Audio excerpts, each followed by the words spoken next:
All right, Maddox, let's check out some of your run, a little slalom free ski. I know we already watched this together, but I figured you'd maybe like to see it again. Let's watch it in regular motion, then slow it down. Here we go.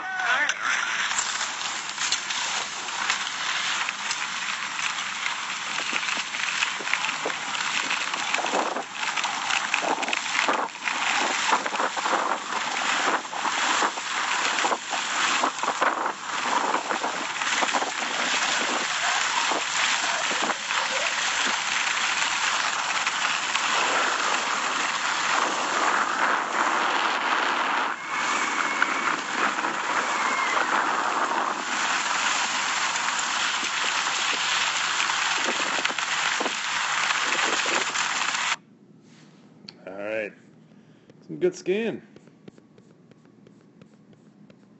Watch a little slower now. You're putting on a pretty good show there for Eric Schlopey talking to your teammates. Some good stuff here.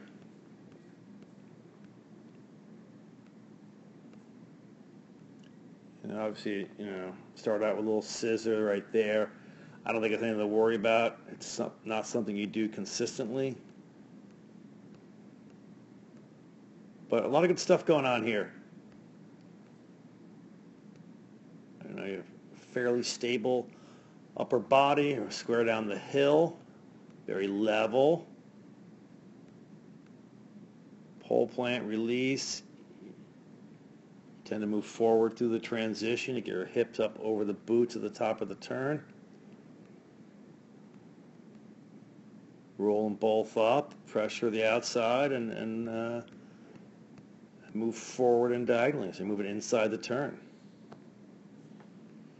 Pretty easy flat terrain. Haven't really figured out a good place to video yet at Hermitage. One thing you can maybe see is that, here inside ski is not quite as tipped up as the outside. Want to make sure we maintain similar edge angles. And your inside foot is here too far in front of the outside. You can tell by where the tails are. So if you pull that inside foot back and tip it up, that would help you really get into the front of the boot, front of the ski.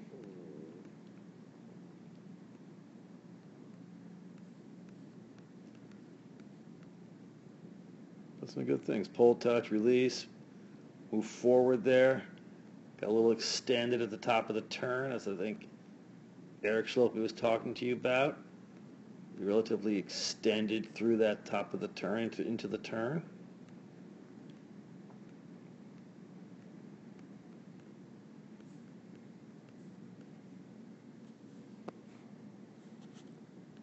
Just long outside leg, short inside.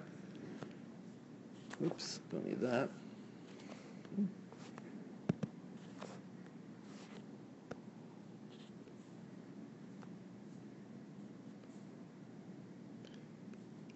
One thing, I know it's flat, so that could be some of the reason we didn't maybe need to feel like we had to get a lot of ankle flexion, because you get away with it on the flat, but really want to see that shin have a lot more positive sort of angle there. It's really straight up and down, which means there isn't much ankle flexion.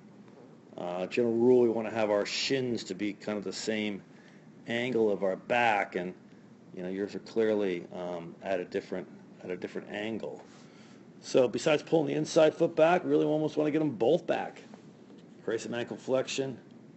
Get in the front of the boot, in the front of the ski. Helps it hook up.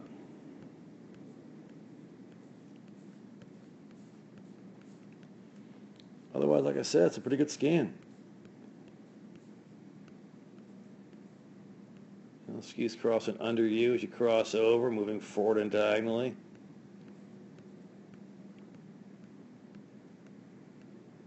Tracks don't lie.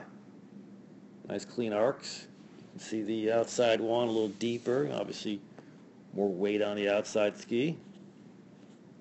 But good job. I would try to pull that inside foot back, tip that up, and really, kind of yank them both back so we get some better ankle flexion. I will send you along with an email with this link a picture used side by side versus Will Brandenburg. Also skiing slalom, free ski on flat terrain, but you'll see the difference in his ankle flexion as we were just discussing.